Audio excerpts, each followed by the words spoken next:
Aina, lagi satu Aina. Apa ni sekarang ni uh, ketua apa ni kan mahkamah kita kan dia dah bagi tahu yang uh, peguam daripada Terengganu tu dia sekarang ni beradu domba. Dia kata menyalah apa ni memutarbalikkan fakta tentang mahkamah syariah ni kan yang Ya diorang buat betul. solat ajat apa semua. Sebenarnya benda tu diorang apa ni hanya nak hakim-hakim ni cuma nak dengar je dulu. Dia seolah-olah macam hari ni lah keputusan terakhir. Dan Tengku Maimun Ya betul, sendiri, betul. Tengku Maimun sendiri dia dah bagi hint tau. Dia dah kira ada ayat yang diorang bagi tahu ni, diorang buat live, diorang akan kemungkinan nak daripada pihak Tengku Maimun sendiri akan nak buat saman hasut. Dia dah boleh masuk harta hasutan. Jadi untuk orang yang influenza apa semua ni, kita patut kedepankan isu ni. Sebab apa? Bila sekarang ni isu ni sebenarnya bukan isu apa, isu untuk PRK Kemaman je. Jadi macam mana kita yang influencer ni yang nak tarik isu. Pertama isu ni. Isu yang berkenaan hasutan. Bila isu benda ni Tengku Maimun dah bagi tahu dah dekat apa Malaysia Kini dengan Sinar Harian, dia dah bagi tahu dah. Diorang akan menilai perkataan yang baru-baru yang tadi diorang beritahu kan. Dia ada perkataan menghasut. Yang kedua, saya tengok sekarang ni perpecahan dalam PN. Muhyiddin dia dah bagi statement dah, dia kata tanpa bersatu PAS ni tak ke mana kan, sebu semua. Diorang sekarang ni bergaduh sesama diorang. Dan kalau kita tahu dekat Kemaman hampir separuh ahli UMNO dia menyebelahi bersatu. Dan diorang sekarang ni tak apa-apa. Bersatu sekarang ni masih lagi apa? Okey ke dengan PAS kalau kita tengok dekat Kemaman sendiri. Jadi yang ini salah satu point lah. So kita fokus PN sekarang ni, diorang nak serang kerajaan, bukan nak serang kerajaan, nak jatuhkan kerajaan. Tidak. Semata-mata diorang nak buat benda ni semata-mata nak menang PRK Kemaman. Jadi kalau macam bagi fokus kita, bagi mereka yes, bagi mereka kalau mereka menang pun tetapi kalau majoriti tu jauh merosot, bagi mereka maruah tau kan. Ya betul. Kalau Betul. majoriti mereka jauh merosot, bagi mereka satu maruah mereka tercalar lah. betul-betul. Betul. Saya setuju benda tu. Dan sekarang ni kalau kita tengok Kuala Terengganu, kawasan Kuala Terengganu nak masuk ke kawasan yang PRK Kemaman ni, hampir sebahagian besarnya dah sekarang dah naik air dah, dah banjir dah. Jadi benda ni diorang apa ni kalau kita perasan lah dengan keadaan banjir, kalau kita tengoklah antara dekat Kemaman pengundi yang tertinggi dia ada dalam 400,000 tau. Hampir separuh pengundi pada Kemaman ni daripada pengundi luar. Yang ni yang apa ni yang ramai beritahu lah, kalau pengundi luar kurang datang balik ke Kemaman, sebenarnya Kemaman tu sendiri ada deposit untuk PH ataupun PHBN, Kerajaan Perpaduan ni boleh naikkan pengundi dia dengan yang sokong bersatu atau pagar ni balik-balik ke UMNO. Sebab kita tak nafikan orang Terengganu sekarang ni mentaliti dia hanya dua je, antara PAS dengan UMNO tu je. Sebab PH ni agak kurang sikit kat sana. Itu pandangan saya lah. Satu lagi hujah dia, MB dia memburukkan calon BN tu kan, yang general tu, General Pendi tu. Dia kata apa? General Pendi ni waktu dia jadi panglima ATM, apa masalah yang dia selesaikan? Masalah rumah keluarga, tentera dan juga veteran tentera kan. Apa yang dia buat? Dia kata semasa dia jadi panglima untuk kebaikan askar ni, apa dia buat? Aku nampak, hujang kau ni bodoh betul lah. Sejak bila panglima akan tentera ada kuasa tentang peruntukan ni? Dia bukan ada kuasa, dia panglima akan tentera, dia menguruskan organisasi ATM aja. Dia bukan ada kuasa untuk menyalurkan peruntukan baiki rumah keluarga, peruntukan untuk veteran. Tak ada. Kan? Jadi sebab Diorang itulah ni kalau keliru Abang Wan. Diorang memang sebab itu dia keliru kata Abang Wan. dia bukannya wakil rakyat. Panglima akan tentera bukan wakil rakyat. Dia bukannya wakil rakyat. Dia berperanan untuk ni. Apatah lagi dia bukan menteri. Jadi aku takut janganlah kau ungkit waktu dia jadi panglima tentera apa kau dah buat. Kalau macam tu aku boleh ungkit. Itu Jeneral Ketereh tu. Apa dia buat waktu dia kerja? Kan? Yang dia kata dia hebat sangat. Kita boleh ungkit macam tu. Ada pun gambar dia dalam kapal tu bersama Mesin Tan kan, MB Terengganu ni. Memang kita tahu gambar tu ada. Tapi nak kait dengan kes ini, itu kena lebih mendalam lah. Kan? Supaya kita buat kajian, terutamanya bagi jentera kempen di Terengganu, kena buat kajian lah. Dapatkan fakta dia. Baru kita dedahkan. Kita tak mahu juga nanti kita fitnah. Tak betul kan? Dapatkan fakta tu. Kalau betul, dedahkan kepada pengundi-pengundi di Kemaman. Kan? Tapi apa yang sekarang ni di kempen dia memang cukup jahat lah. Dia main benda macam calon tu pun dia fitnah. Dia kata ATM memberikan tanah kepada bekas-bekas komunis. Kan? Bekas-bekas komunis yang menyerah diri dulu. Dapat tanah apa semua tu. Disalahkan calon Panglima. Padahal benda tu berlaku bukan bawah Panglima. Itu ada antara kerajaan yang buat keputusan. Kita tahu memang betul dulu ada penyokong-penyokong komunis, anggota komunis yang menyerah diri. Dalam perjanjian itu diberikan bidang tanah supaya nak pujuk mereka menyerah diri. Kan? Supaya tidak menyertai komunis, maka diberikan tanah. Itu kita tahu. Tapi itu bukan keputusan Panglima Angkatan Tentera. Itu keputusan kerajaan waktu itu. Jadi janganlah kau pergi hempuk semua kepala atas Panglima Angkatan Tentera yang jadi calon tu. Kau carilah benda lain. Kan? Nak memburukkan calon ini. Kenapa kau pergi babitkan keputusan kerajaan dengan Panglima? Tak betul lah. Sama juga dengan peruntukan. Bukan Panglima menentukan peruntukan. Gaji anggota tentera pun ditentukan oleh kerajaan. Bukan Panglima. Kan? Jadi banyaklah benda yang dia nampak sangatlah. Dia tak ada dah benda modal nak dia mainkan untuk nak memburukkan calon. Dan dia rasa bimbang kalau calon itu dapat mengurangkan majoriti dia. Kalau menang lagilah. Kan? Kalau menang lah memang maruah jatuh lah. Bagi kita, kalau kita kalah, status quo. Tak mengubah kerajaan negeri dan tak mengubah kerajaan pusat. Kalau kita menang, bonus. Kan? Bagi kita. Tak ada apa-apa pun di Terengganu. Jadi hari ini, apakah PAS nak berjanji pula sekali lagi? Kita kena menang Parlimen Kemaman untuk kita ambil alih Putrajaya. Ini yang dijanjikan dulu. Kita kena menang PRN untuk kita ambil alih Putrajaya. Kan? Bulan 8. Lepas tu PRN. Lepas tu di Pulai. Pentingnya kita menang di Pulai. Kerana kita nak ambil alih Putrajaya. Tak berlaku juga. Di Pelangai, macam tu juga. 4 adun akan melompat di Pahang. Dan kita akan perintah Pahang. Tuan Bin Toman akan jadi menteri besar, dia kata. 4 adun akan melompat. Dan last sekali, bukan 4 adun yang melompat. 4 ahli parlimen bersatu. Yang sekarang ni menyokong kita. Jadi Tuhan terbalik kan? Yang kau nak 4 adun daripada kerajaan perpaduan melompat. Last sekali, 4 ahli parlimen daripada kau. Bukan adun, 4 parlimen. Menyokong PMX. Apa yang kau sebut tu, berlaku tadi engkau yang sebenarnya. Ini pembalasan Tuhan. Sebab kau ego, sombong. Kan? Nak menipu aja kerja kau dalam kempen. Modal tak ada. Nak menyedapkan hati penyokong. Oh, sokonglah kami menang di Pelangai. Sebab 4 adun ini akan lompat. Sokong kita dan kita jadi kerajaan di Pahang. Menteri besar dia, dah umum dah. Tuan Toman, menteri besar. Tersengih-sengih si katik tu. Seronok sangat jadi menteri besar. Kan? Last sekali, bukan 4 adun yang lompat. 4 ahli parlimen bersatu yang mengalih sokongan kepada PMX. Sepatutnya maruah dia orang dah semakin lama, dah semakin tercala lah. Kan? Akibat politik yang macam itu.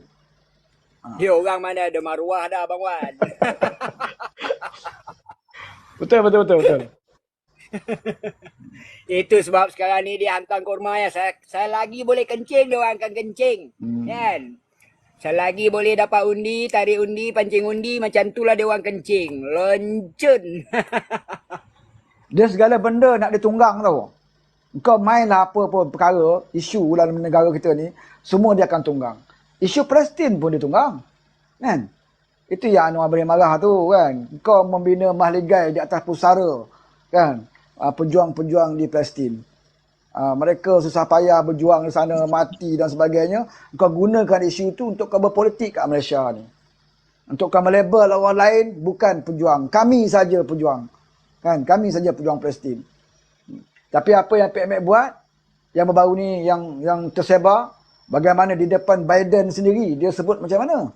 Kan? Padahal Anwar sebut tu dia tahu bahawa benda ni tidak akan disiarkan oleh media-media dunia. Sebab tak ada rakaman live waktu dia bercakap depan Biden. Dia tak benarkan ada rakaman kecuali dalam kawasan itu. Dia salurkan TV untuk pegawai-pegawai kerajaan untuk tonton dekat situ. Dan benda ni tersebar apabila pegawai PMX sendiri merakam dekat monitor. Sebab tu gambar dia, kita tengok kualiti dia tak bagus kan. Sebab dia ambil daripada monitor kat situ. Sebab dia tak siar dalam dunia. Kan? Supaya dunia tak dengar apa yang Anwar sebut. Tapi akhirnya kita dapat dengar pasal ada orang rakam. Kan? Dan di situ jelas bahawa dia menyatakan pandangan Malaysia dengan tegas di depan Biden sendiri. Yang tak ramai pemimpin dunia boleh buat. Nak tegur ya, Presiden Amerika ni. Walau kita tahu Malaysia ni pelaburan utama Amerika. Kalau Anwar nak kira jaga baik, takkan berani nak tegur Amerika. Pasal pelaburan besar kat Malaysia. Tapi bagi Anwar yang lebih penting ni nasib Palestin itu sendiri. Bukan nak dapat duit pelabur dan sebagainya. Maka dia suarakan.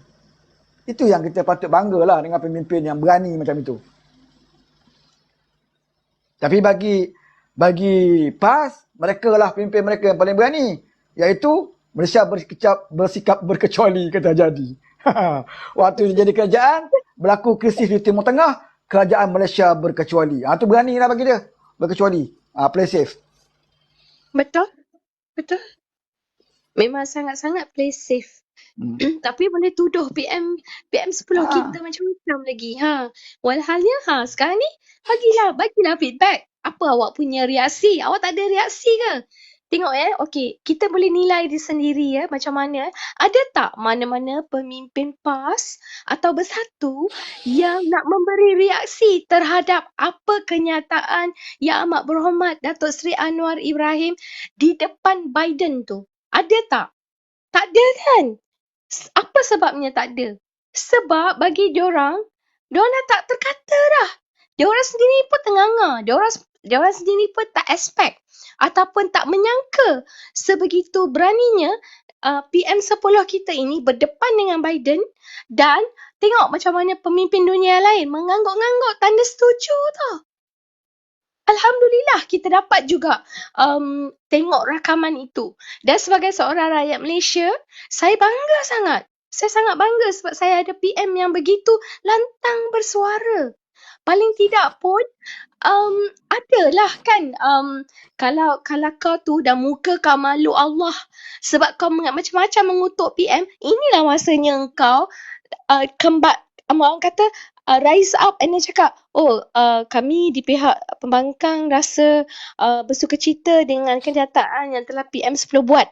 Engkau buat macam tu, rakyat akan salute engkau, rakyat akan respect engkau sebab kau berbesar hati untuk menyatakan bahawa kau punya PM telah berani melakukan sesuatu depan seorang pemimpin lain yang orang kata hebatnya US tu, macam mana orang memandang Presiden Amerika tu. Kan Abang Wan? Betul.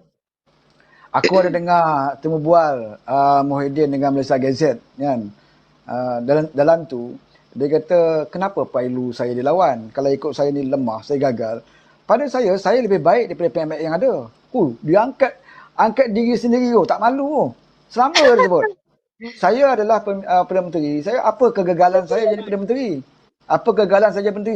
Malahan saya jadi Perdana Menteri lebih baik daripada PMX sekarang, dia kata. Kata aku, ya Allah, dia tak tahu malu ke?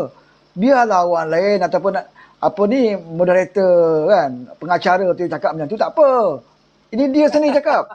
Dia kata dia Perdana Menteri yang lebih baik daripada Datuk Seri Anwar Ibrahim. Kata aku, dia ni tak tahu malu ke dia ni kan? Dan dia kata dia juga mengakui kebodohan dia apabila 4 ahli parlimen dia yang menyokong PMX, dia beritahu kita nak buat macam mana dia. Kita terpaksa ambil tindakan paling bijak lah, iaitu menggantung. Sebab dia tahu Atta dapat parti tu. Kan dia tahu. Kan pengacara tanya kenapa tidak pecat. Dia tidak pecat pasal apa? Kalau kita pecat dia melibatkan Atta dapat parti. Dia tahu. Kalau dia pecat 4 orang ini tidak perlu kosongkan kerusi. Dia tak perlukan kerusi bila dia dipecat. Kemudian bila dia tak perlu kosong kerusi, dia akan jadi ahli parlimen bebas. Bila dia jadi ahli parlimen bebas, waktu itu dia berhak memasuki mana-mana parti yang dia nak tanpa kosongkan kerusi. Jadi Muhyiddin tahu benda ni. Jadi lebih baik kita cerai dia, gantung tidak bertali. Tapi sampai bila kau nak gantung dia sampai tak bertali? Sampai PRU16 lah. Kan? Apa ruginya bagi 4 orang? Dia tak rugi. Kalau kau gantung dia tak bertali pun dia tak rugi. Kan? Cuma dia tidak boleh pegang jawatan dalam parti ajalah. Tapi dia dapat keistimewaan sebagai ahli parlimen, gaji allowance sama. Bahkan dia dapat peruntukan sebab dia memberikan kerjasama kepada PMX. Dia untung sebenarnya. Yang rugi ahli parlimen sekarang ini. yang tidak membuat perjanjian, perbincangan dengan PMBank, engkau rugilah. Berapa tahun lagi kan engkau akan hadapi benda ni. Lebih baik kau memberikan sokongan kepada kerajaan perpaduan. Kan? Itu yang Muhyiddin takut sekarang ni. Dia takut akan berlaku lagi selepas ini, beberapa ahli parlimen daripada Bersatu akan menyokong PMBank. Sebab dia tengok 4 orang ni kalau sokong pun tak kena pecat pun. Kena gantung je. Jadi apa masalahnya dia kata. Kan? Jadi sekarang ni perlu perkantuan lah. Padahal masa kita nak pindah atau nak buat parti dulu, kita dah bagi dah cara yang paling baik. Iaitu sesiapa saja ahli parlimen yang dipecat atas tindakan disiplin ataupun yang melanggar pendirian parti, mereka secara automatik perlu kosongkan kerusi. Itu asalnya dulu draft dia. Yang banyak parti bersetuju, yang tak bersetuju hanya parti Bersatu. Ketika itu dia tak bersetuju. Pasal apa? Dia ada perancangan nak beli orang. Dia dah plan dah. Dia nak beli orang. Dia orang kata Maka senjata makan tuan ni. Ini senjata makan tuan. Tuhan nak tunjuk bahawa niat engkau dulu nak beli orang, akhirnya orang kau yang pergi melompat. Itu dia. Cuba kalau undang-undang itu dipersetujui. Bermakna 4 orang ni takkan berani sokong PMX. Dia takkan berani sebab dia kena kosongkan kerusi. Bila kosong kerusi, belum tentu lagi kau boleh menang. Kan? Jadi sebab undang-undang tu tak ada, dia berani. Sesiapa pun berani. Kan? Dia berbeza dengan UMNO. UMNO dia cerdik sikit. Dia tahu atas lapat parti ni tak kuat. Kan? Dia tahu atas lapat parti ni tak kukuh. Jadi dia buat undang-undang dalam UMNO tu sendiri. Waktu dia serahkan watikah, dia ada satu perjanjian lain. Yang kau kena sign. Perjanjian dia apa? Ahli parlimen ni kalau menang, mesti ikut pendirian parti. Mesti ikut pendirian parti. Sama ada parti nak bergabung dengan mana-mana parti pun, kena ikut keputusan parti. Kalau tak ikut keputusan parti, kamu dianggap meletakkan jawatan dan pilihan raya akan diadakan. Ini perjanjian yang UMNO buat. Sebab itu Muhyiddin nak beli 10 orang MP UMNO. Itu gagal. Sebab ada perjanjian UMNO. Sama juga PKR ada perjanjian. Keluar parti 10 juta. Kan? Sekadar itu sajalah. Tapi UMNO buat lain. UMNO kata, sekiranya kamu dah menang, kamu kena ikut keputusan parti. Kamu mesti berpendirian sama dengan pendirian parti. Parti nak bergabung dengan mana-mana pun, ikut pendirian parti. Tak boleh suka-suka kamu nak sokong mana-mana orang. Kalau kamu sokong berlawanan dengan pendirian parti, kamu dianggap meletakkan jawatan dan pilihan raya akan diadakan. Mereka sign. Sebab itulah Muhyiddin nak ambil 10 orang tu gagal. Sebab kalau orang ni pergi juga kepada Muhyiddin, dia kena kosongkan kerusi. Siapa nak sanggup kosong kerusi dah menang kan? Bukan senang nak menang. Itulah yang berlaku. Jadi Bersatu ni bodoh. Sebab dia ingat dia boleh jadi kerajaan balik. Dia confident dia boleh jadi kerajaan balik. Dan undang-undang ini dia akan gunakan untuk nak beli ahli-ahli parlimen. Macam mana Mahathir pernah buat dulu. Waktu dalam kerajaan PH. Kan berbelas-belas orang MP UMNO dia ambil oleh Mahathir. Jadi Muhyiddin nak ikut style Mahathir ya. Kalau dia jadi Perdana Menteri lagi, dia nak perkuatkan parti dia nak beli orang semua. Sebab tu dia tak setuju undang-undang yang mula-mula tu. Ya akhirnya makan tuan lah. Itu yang berlaku. Okey, terima kasih banyak kepada yang sudi naik kotak. Terima kasih yang sudi-sudi kongsikan gift ya kepada semua rakan-rakan kita dalam kotak tadi. Terima kasih banyak. Semoga memudahkan rezeki. Cuma tadi ada kawan di bawah komen tu tanya, Anthony Loke katanya dah tarik saman kepada Mastura. Ya sebenarnya tak betul ya. Bukan tarik saman, dia langsung tak saman.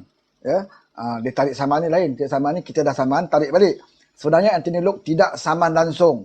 Kan? Sebab dia melihatkan bahawa dah terlalu banyak dah saman.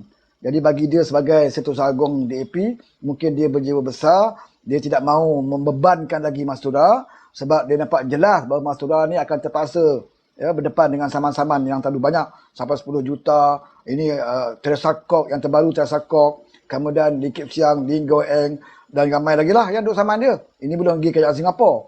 Jadi bagi Anthony Loke memadai lah. Ya, asal isu yang sama, yang pentingnya kebenaran itu. Kalau seorang dah saman Mastura, cukup dah untuk nak tahu sama ada Mastura ni fitnah ataupun tidak. Tak perlulah Anthony Loke pula sebagai Setiausaha Agung, ketua. Ya.